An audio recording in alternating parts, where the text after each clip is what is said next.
Assalamualaikum warahmatullahi wabarakatuh.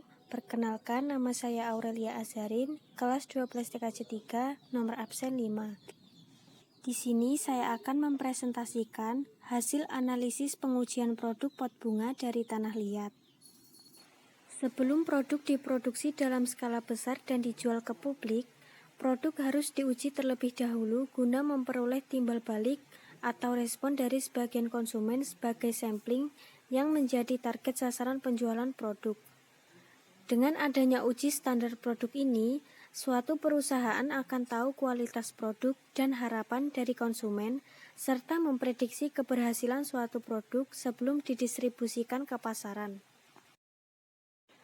Tanggapan masyarakat atau konsumen mengenai produk yang ditawarkan diantaranya harga yang ditawarkan, fitur dan manfaat yang diperoleh, hemat dan praktis dalam penggunaannya, bersifat mobile atau fleksibel, mutu dan kualitas bahan yang didapat, kepuasan saat menggunakan produk tersebut, serta cara mendapatkan dan pemeliharaannya.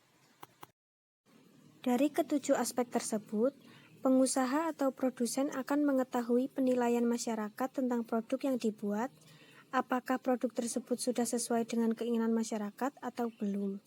Jika belum, maka produk tersebut akan dirubah sesuai dengan keinginan masyarakat itu sendiri. Penggunaan pot bunga dari tanah liat sudah banyak digunakan oleh masyarakat luas. Selain harganya yang terjangkau, pot bunga dari tanah liat memiliki keunikan tersendiri.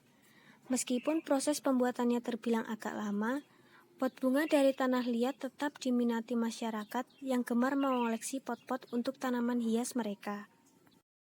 Metode pengujian produk ada 3, yaitu metode nomanik. Metode nomanik adalah metode yang konsumennya melakukan tes lihat dan pegang, setelah itu konsumen memberikan penilaian atas produk. Selanjutnya, monadik sekuensial. Metode ini adalah metode yang konsumennya melakukan tes konsumen dengan cara menggunakan suatu produk dan menilainya. Kemudian ada pengujian perbandingan. Pengujian perbandingan yaitu pengguna atau konsumen menggunakan 2 macam produk. Setelah itu, mereka ditanya produk mana yang lebih mereka pilih.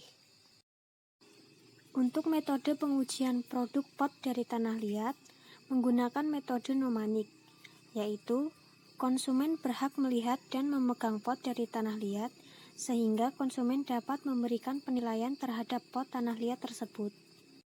Teknik pengujian produk ada 4, yaitu 1. Technical testing atau pengujian teknis. 2. Preference and satisfaction testing atau preferensi dan kepuasan. 3. Simulated test market atau pengujian pasar simulasi. 4. Test market atau pengujian pasar. Untuk teknik pengujian pot dari tanah liat, biasanya menggunakan test market atau pengujian pasar, karena perusahaan biasanya melakukan riset terlebih dahulu di pasar-pasar, kota-kota, dan lainnya. Hasil-hasil dari penilaian konsumen biasanya dijadikan sebuah penilaian apakah produk tersebut lebih dikembangkan atau cukup sampai di situ saja. Pot dari tanah liat memiliki keunikan tersendiri. Bahan yang dibutuhkan juga tersedia di alam sekitar. Walaupun proses pembuatannya memakan waktu yang tak sebentar, tetapi hasil dari kerajinan pot tanah liat juga berkualitas. Harganya juga cukup terjangkau. 1 karung yang berisi tanah liat biasanya menghasilkan 4-6 pot tanah liat berukuran sedang. Pot dari tanah liat juga bisa tahan lama asal benar perawatannya. Alat dan bahan untuk membuat pot dari tanah liat yaitu tanah liat, air, pelarik atau alat pemutar untuk membuat gerabah, pisau, kuas, dan cat warna. Cara membuat pot dari tanah liat yaitu tanah liat dibentuk bulat dan diletakkan di pelarik, kemudian putar pelarik dan mulai bentuk pot sesuai dengan keinginan. Lalu, setelah pot jadi, pot dikeringkan beberapa hari di bawah sinar matahari, atau bisa juga pot dibakar di dalam tungku besar. Setelah pot kering, bisa langsung dicat sesuai dengan selera masing-masing. Demikian presentasi yang saya buat. Atas kurang lebihnya mohon maaf.